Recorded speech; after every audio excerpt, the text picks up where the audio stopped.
സാറേ ഫസ്റ്റ് നൈറ്റിൽ എല്ലാ സ്ത്രീകളും എല്ലാ പുരുഷന്മാരും ചെയ്യുന്ന പോലെ തന്നെ ഞങ്ങള് തന്നെ റൂമിലേക്ക് കയറി ഒരു ഗ്ലാസ് പാലുമായിട്ടാണ് വന്നത്.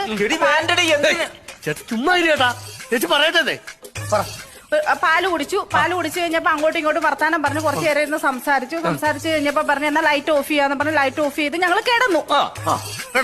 ഒരു 3 മണിയായി കാണും സാറേ. അപ്പോഴാ സാറേ ഇങ്ങനെ യഥാർത്ഥ സ്വഭാവം ഞാൻ മനസ്സിലാക്കുന്നത്. താൻ തനി കാട്ടാളനായല്ലോ എടോ. ഇതൊക്കെ വളരെ തന്മയത്വത്തോടെ കൈകാര്യം ചെയ്യേണ്ട കാര്യമല്ലേ? ഈ കൊരങ്ങന്റെ കയ്യിൽ പൂമാല കിട്ടിയ പോലെ താൻ ഇങ്ങനെ പിച്ചിപ്പോ കാര്യങ്ങൾ എങ്ങനെയാണോ? ഇങ്ങനെ വിചാരിക്കുന്ന പോലത്തെ കാര്യമൊന്നും അല്ല അവള് പറഞ്ഞു അവള് വേറെ എന്തോ പറയുന്നത്. പിന്നെ 3 മണിക്ക് എന്താണ് സംഭവിച്ചത്? അല്ല സാർ ഉദ്ദേശിച്ച അങ്ങനല്ല. പിന്നെ 3 മണി ആയപ്പോഴത്തേക്ക് ഞാൻ കിടന്നിരുന്ന ബെഡെല്ലാം നനഞ്ഞിരിക്കുന്നു സാറേ. മഴ പെയ്തല്ലേ? എടോ ചോർന്നടിക്കുന്ന റൂമിലാണോ ഫസ്റ്റ് നൈറ്റ് ആഘോഷിക്കുന്നത്? എന്റെ സാറ് ചോർന്നടിക്കുന്ന റൂമൊന്നും അല്ല. ആ മനുഷ്യൻ കിടക്കെ കിടന്ന് മുള്ളു.